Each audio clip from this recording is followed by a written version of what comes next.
नमस्कार दोस्तों। आज मैं फिर से एक दिल दहला देने वाली कहानी लेकर आया हूं, जिसे सुनकर आप लोगों की रूह कांपने लगेगी। हाँ दोस्तों, ये घटना मेरे दोस्त के साथ घटी है, जिसका नाम नील कमल है। चलिए सुनते हैं। नमस्कार दोस्तों, मेरा नाम नील कमल है। ये बात तब की है जब मैं अपने मासी के घर घूमने गया था। मेरे मासी का घर एक छोटे से गांव में था, जिसका नाम अन्नापुर था। वहां दिन के उजाले में भी एक अजीब सी खामोशी पसरी रहती थी। सड़कें टूटी फूटी और सुनसान थीं, और ज्यादातर घरों के दरवाजे हमेशा बंद ही रहते थे। गांव के लोग रात के 10 बजे के बाद घर से बाहर निकलना पसंद नहीं करते थे। गांव वाले कहते थे कि रात के अंधेरे में कुछ ऐसा होता है जो इंसान की समझ से बाहर है। उस गांव के एक कोने में एक पुराना बस स्टैंड था। वहां दिन में भी सन्नाटा रहता था। उसी स्टैंड में एक लाल रंग की बस खड़ी थी, जो देखने में बहुत पुरानी लगती थी। उस पर जंग और धूल की परत जम चुकी थी।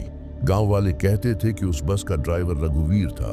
रघुवीर का चेहरा हमेशा थका थका और बुझा बुझा सा लगता था। उसकी आंखों में एक गहरी खामोशी थी, मानो कोई पुराना बोझ उसके दिल पर रखा हो। लोग कहते थे कि उसके बारे में कई अफवाहें थीं। कोई कहता कि उसका पूरा परिवार एक हादसे में मर गया था, तो कोई कहता कि वह किसी सांप के काटने से मर गया। लेकिन एक बात सब मानते थे, रघुवीर की बस में चढ़ना मतलब अपनी किस्मत से खिलवाड़ करना। एक दिन मेरे मासी का बेटा अनमोल बोला, हर रात ठीक 12 बजे जब स्टैंड की घंटी एक साथ बजती है, रघुवीर अपनी बस स्टार्ट करता है। बस का इंजन ऐसी आवाज करता है मानो कोई दर्द भरी चीख पूरे बस स्टैंड पर गूंज उठी हो। अनमोल कहता था, यह बस किसी अनजानी जगह जाती है जहां जिंदा लोग नहीं जाते। पर सुबह होते ही रघुवीर फिर वापस आ जाता, अपनी बस के साथ। फिर मैंने कहा, क्यों ना हम दोनों आज जाकर देखें कि क्या होता है। उसने कहा, मैं नहीं जाऊंगा, तुझे जाना है तो जा। फिर मैं अकेला रात को उस बस स्टैंड पर गया। वहां मैं एक कोने में छुप कर देखने लगा। रात के 12 बज गए थे। तभी मैंने देखा कोई उस बस की ओर जा रहा है। जाते जाते अचानक वह आदमी वहां से गायब हो गया। मैं डर गया। तभी मैंने बस की ओर देखा। बस का दरवाजा अपने आप खुल गया और बस अपने आप स्टार्ट होकर चलने लगी।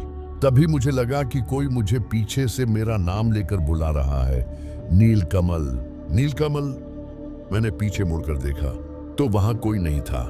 मैं बहुत ज्यादा डर गया और वहां से भागने लगा। भागते भागते मैं किसी चीज से टकराकर गिर गया। फिर मैं वहां से उठकर दोबारा भागने लगा। भागते भागते मैं बहुत थक गया था। एक जगह रुककर मैं बैठ गया। कुछ देर बैठने के बाद मैं पैदल चलने लगा। तभी अचानक एक बस के हॉर्न की आवाज सुनाई दी। मैंने पीछे पलटकर देखा, वही बस थी जो मैंने बस स्टैंड पर देखी थी। मैं ये सब सोच ही रहा था कि तभी बस में से किसी की आवाज आई, हाँ बेटा, तुम क्या कर रहे हो यहाँ इतनी रात को? ये जगह बहुत खराब है, आओ मेरी बस में बैठ जाओ। वह मुझे बैठने के लिए कह रहा था। मैं डरते डरते बस में बैठ गया, ये सोचकर कि इतनी रात को मैं कहाँ जाऊंगा। मैंने उसका नाम पूछा तो उसने बताया, रघुवीर। मैंने उससे कहा, लोग तो कहते हैं कि आप मर चुके हैं। उसने जवाब दिया, हाँ मैं मर चुका हूँ, लेकिन मैं कुछ नहीं करता। पता नहीं क्यों लोग मुझसे डरते हैं। मैंने उससे पूछा, आप मरे कैसे? उसने कहा, ये बहुत लंबी कहानी है। मैंने कहा, धीरे धीरे बताइए। उसने बताया कि उसका एक 20 साल का बेटा था, जिसका नाम अर्जुन था। अर्जुन शहर में रहता था। एक बार अर्जुन अपने दोस्तों के साथ 2 दिनों के लिए गांव घूमने आया। गांव में अर्जुन अपने दोस्तों के साथ बाजार घूमने गया। रात को जब वह अपने दोस्तों के साथ घर जा रहा था, तो उसने बस स्टैंड पर देखा कि एक व्यक्ति ने चाकू मारकर किसी की हत्या कर दी। अर्जुन ने उस व्यक्ति को पहचान लिया। अगली सुबह उसने अपने पिता और गांव वालों को बताया कि हरिश्चंद्र प्रसाद ने रात को बस स्टैंड पर हत्या की थी। लोगों ने हरिश्चंद्र को पुलिस के हवाले कर दिया और पुलिस उसे जेल ले गई। कुछ साल बाद हरिश्चंद्र जेल से छूटकर घर आया और बोला, मैं उस अर्जुन को नहीं छोड़ूंगा।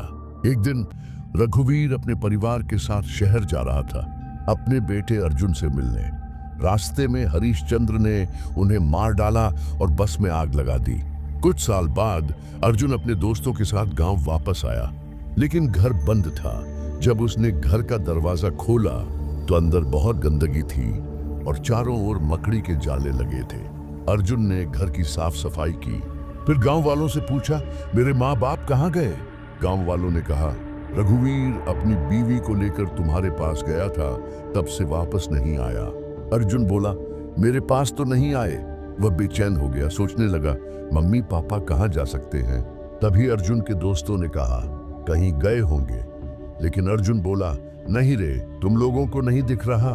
कितने सालों से घर बंद है, कुछ तो गड़बड़ है। ये कहकर अर्जुन अपने दोस्तों के साथ बाजार घूमने चला गया। अर्जुन शराब भी पीता था। एक रात जब वह अपने दोस्तों के साथ हंसी मजाक कर रहा था, उसकी नजर उस पुरानी बस पर पड़ी। बस स्टैंड के कोने में वही लाल रंग की बस खड़ी थी जिसके बारे में लोग बातें करते थे। बस के शीशे मैले और धुंधले थे और हेडलाइट से हल्की सी मरी हुई रोशनी आ रही थी। विक्रम बोला, अरे ये तो वही बस है जिसके बारे में लोग कहते हैं। अर्जुन ने डरते हुए जवाब दिया, पागल मत बना विक्रम, जो इसमें चढ़ा वो कभी वापस नहीं आया। अर्जुन हंस पड़ा, बस अफवाहें हैं, मैं चढ़कर देखता हूं ये जाती कहाँ है। शाम को रोहन और विक्रम ने उसे रोकने की कोशिश की, पर अर्जुन नहीं माना। उसने जेब से एक पुराना सिक्का निकाला, रोहन को दिया और बस की ओर बढ़ गया। अर्जुन ने बस ड्राइवर की ओर देखा तो उसकी आंखें एक पल के लिए खुली की खुली रह गईं। बस का माहौल जैसे किसी और दुनिया का था। सीटों पर धूल जमी थी, खिड़कियों के शीशे इतने गंदे थे कि कुछ दिखाई नहीं देता था। बस में सिर्फ 2 यात्री बैठे थे। एक थी एक बूढ़ी औरत, उसके हाथ में एक पुराना लॉकेट था जिसे वह कसकर पकड़े बैठी थी। उसकी आंखें पूरी तरह सफेद थीं, मानो किसी बीमारी ने उनकी रोशनी छीन ली हो। दूसरा यात्री एक आदमी था जिसके चेहरे पर गंदा कपड़ा बंधा था। वह कोने में चुपचाप बैठा था, मानो किसी मूर्ति की तरह। अर्जुन बीच वाली सीट पर बैठ गया। उसने सोचा, ये लोग भी तो बैठे हैं, शायद बस इतनी खतरनाक नहीं। लेकिन उसके दिल की बेचैनी बढ़ रही थी। उसने मोबाइल निकाला, सिग्नल नहीं था। समय देखा 12 बजे। बस चल पड़ी। इंजन की आवाज ऐसी थी जैसे किसी दबे गले से चीखें निकल रही हो। बाहर घना अंधेरा था, न सड़क दिख रही थी, न पेड़, न कोई निशान। अर्जुन ने हिम्मत करके बूढ़ी औरत से पूछा, अम्मा ये बस कहाँ जा रही है? औरत ने उसकी ओर देखा। उसकी सफेद आंखें मानो अर्जुन के दिल को छू गईं। वहां जहां सब जाते हैं, उसने कांपती आवाज में कहा। अर्जुन का कलेजा धक से रह गया। बस चलती रही। अर्जुन को लगा जैसे समय थम गया हो। उसने फिर मोबाइल देखा, 12 बजे। घड़ी वही समय दिखा रही थी। उसने बूढ़ी औरत की तरफ देखा।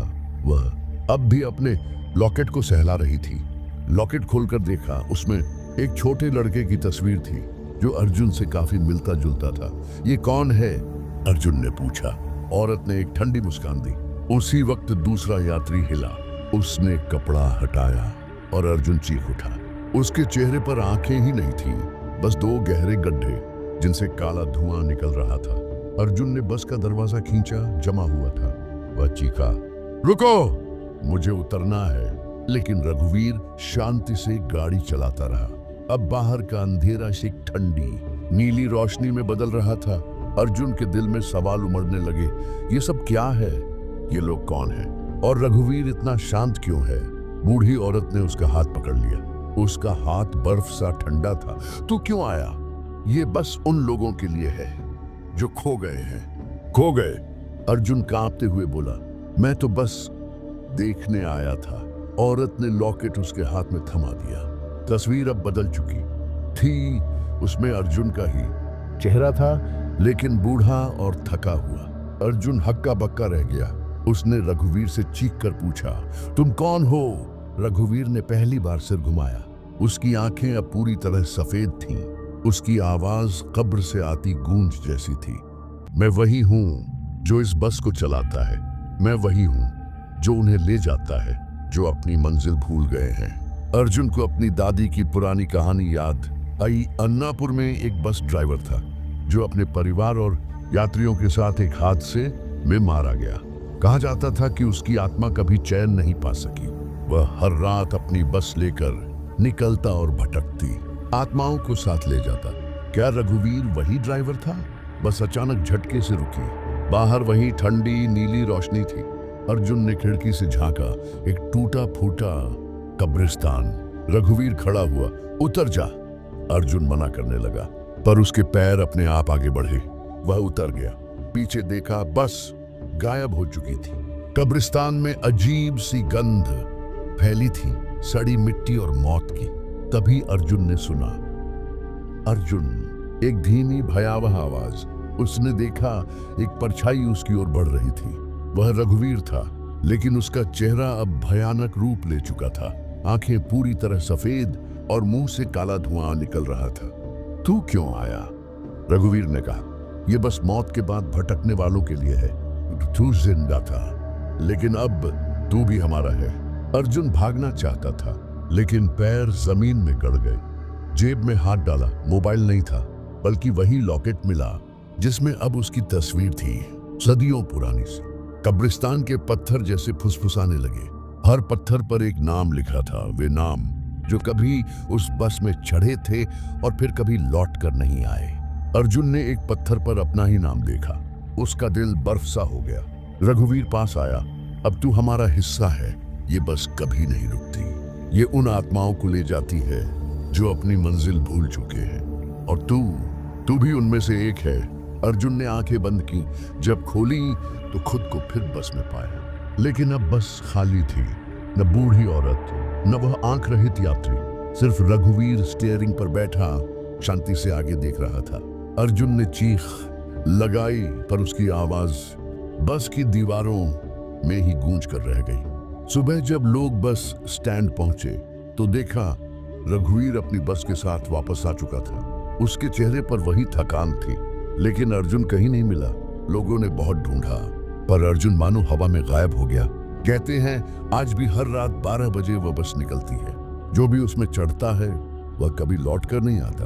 और अगर रात के सन्नाटे में ध्यान से सुनो तो अर्जुन की चीखें अब भी उस बस से आती है। एक ऐसी बस से जो न कभी रुकती है और न किसी मंजिल पर पहुंचती है। अगर आप लोगों को यह कहानी सुनने में अच्छी लगी हो तो वीडियो को लाइक करें और चैनल को सब्सक्राइब करें। Thank you.